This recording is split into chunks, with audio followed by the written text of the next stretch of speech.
Coach, we've played some more exhibition games and got the homecoming out of the way and another game after that. Let's go back to where we left off talking last time. We played at Southeastern down in Durant since we last talked, and boy, got down in the second half and showed some fire in the belly. Yeah, we knew going down there that Southeastern had improved their situation quite a bit, actually, and they ultimately they have improved their situation. They, to be honest, weren't very good the last 2 years, but they've got some good parts, and I felt like they really outplayed us for the first half. We were down 14 at half, and I thought, well, we'll come out the second half, and it got worse before it got better. We got down 20 there at one time, but at that point, I thought we picked it up defensively, and that allowed us to get in transition, get some easy baskets. We began to settle down and play a little better offensively, and then it was a good game. The last 5 or 6 minutes, it was back and forth, and we never could quite make the play to catch them. And fortunately for us, I guess we were 3 down. They missed a 1-and-1 opportunity, and Garrett Steinmetz makes a big shot.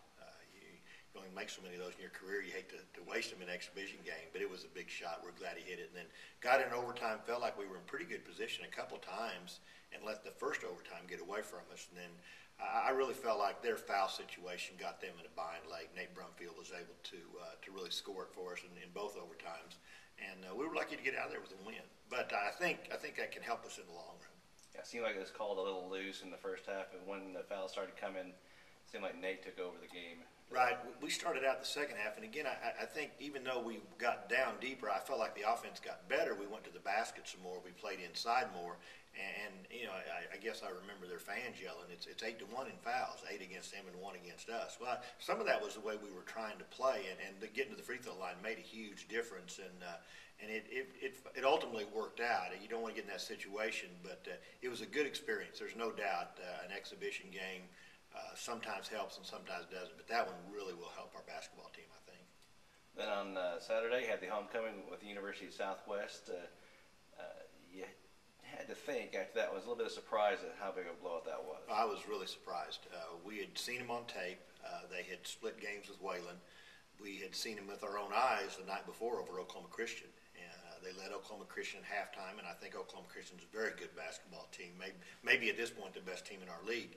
And it ended up being, I think, a 10-point game. They had it under control, but it was a 10-point game. So I'd hoped we were better and we were going to win the game, but I had no idea that we would play as well as we did, or it would go as well as it did, because we just got off to a really good start in terms of offensively making shots and defensively making their offense have a tough time getting the shots they wanted, and we kind of kept going from there. So, probably play those guys 10 times. That would be the only time that would happen, and it was nice that it happened in front of a good crowd at homecoming. Yeah. And then Monday night, a little anticlimactic, I guess, Intro Bible after the homecoming game, and maybe not as great a flow as to start the game, but it ended up another Bison victory. Yeah, it ended up okay. I'm not sure that we played anticlimactic, and we played anticlimactic. I felt like we didn't play as hard defensively, and offensively, I think we looked around and said, "Hey, I can go score when I want to," and I think we kind of played that way. Offensively, we probably didn't make as much progress as I would like to of that game. It had been a pretty long stretch. We had played Monday, Thursday, Saturday, Monday through that stretch right there. I guess we'd actually played the Friday before also. So we're going to be in some stretches like that, and you've got to finish those stretches off and play better than we did. But there were some good minutes there, and I don't want to not respect our guys' effort, because for the most part it was pretty good. But boy, we're getting ready to really have to step it up. Yeah, that game probably gave some of your opponents something to think about, because they knew about Nate Brumfield coming in. They had some hints, I guess, against about A.J. Hawkins, and they throw Garrett in there for 20. It's really makes people think about how to defend the Bison. Yeah, Garrett, I think, again, you're talking about, well, it ended up being okay. The first half wasn't a very good start, and it wasn't very good. And then you look up there at half, we've got a pretty big lead. And a lot of them, I think Garrett made 3 threes in a basket and a free throw like in the last maybe 3 or 4 minutes of the first half. And we were able to stretch it out there, and it looked like, boy, they really whipped them good the first half, when really it was just Garrett making some shots at the end. And I think we all think Garrett's going to do that. He is a streak shooter, there's no doubt. When he gets going, he can really go.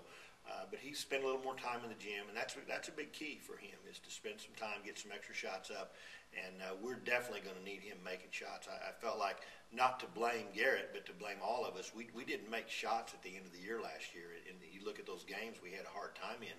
We didn't make shots at Rogers State. We didn't make shots against USAO. We didn't make shots against Mid-American Nazarene. And you've got to make some jump shots. You've got to make some threes. And I think Garrett would be the first one, but Emmanuel Wilson has been shooting it very well too. Yeah, we were talking about streak shooting. You got Nate starting at 0 for 7 at the free throw line in that first game, and since then he's over 90% shooter. And that was obviously it was strange, the 0 for 7. I guess it was just first game jitters a little bit, and that surprises me that Nate was jittery. But he settled down, and we talked about it, and we knew. Last year he started out in the 60s, low 60s, as I remember, and he spent some extra time, and Courtney and Kyle worked with him a little bit, and he ends up shooting, I want to say 74 or something like that. He shot almost 80 for the rest of the year. So he's a good free throw shooter, and that's a good thing, because he's going to get to the free throw line some. I hope the referees let him get to the free throw line some, because he draws some attention when he has that ball down there around the basket. Well, that's a nice segue, Nate, getting to the free throw line as we talk about coming up against Mid-American Nazarene. Last year is last year. How do you separate last year from preparing for this year's team? Well, I think what you do is you use that game and go, hey, look what we didn't do. Here are the things we can control, and here's how they're going to play, and hopefully that will help us prepare. We're going to have several guys that they didn't play in the game. They don't know anything about the game other than what their teammates have told them. So I hope the guys that played in that game are motivated, and the motivation comes in terms of preparation, physical and mental preparation to play, and it makes a difference. The motivation in terms of let's really get after it, that'll be gone in first minute or two of the game. But the preparation that you put in, getting ready to play, hopefully will last through 40 minutes. And I don't expect anything other than just what we saw last time. It's going to be a tough game. This one's in their gym. So it'll be a good test for our team, and that's what you want this time of year probably. All right, and just to get that plug in, next Tuesday we did have a scheduled game at the start of the year. Puerto Rico Micas had to cancel out, but we do have a game Friday against the same Central Bible College we just saw, and just want to make sure that fans get into that one. Yeah, I know that it'll be Friday afternoon is actually what it is, so they can drive in and play and get back at a decent time. But I appreciate them coming to play. It's going to help us keep practicing and working over Thanksgiving. And conference is just right around the corner. I know we'll be talking about that soon. But hopefully the fans won't show up Tuesday night. That's been a concern, I know, because we had that on the original schedule. All right, Coach Tolin, thanks a lot. Okay, thank you, Ray.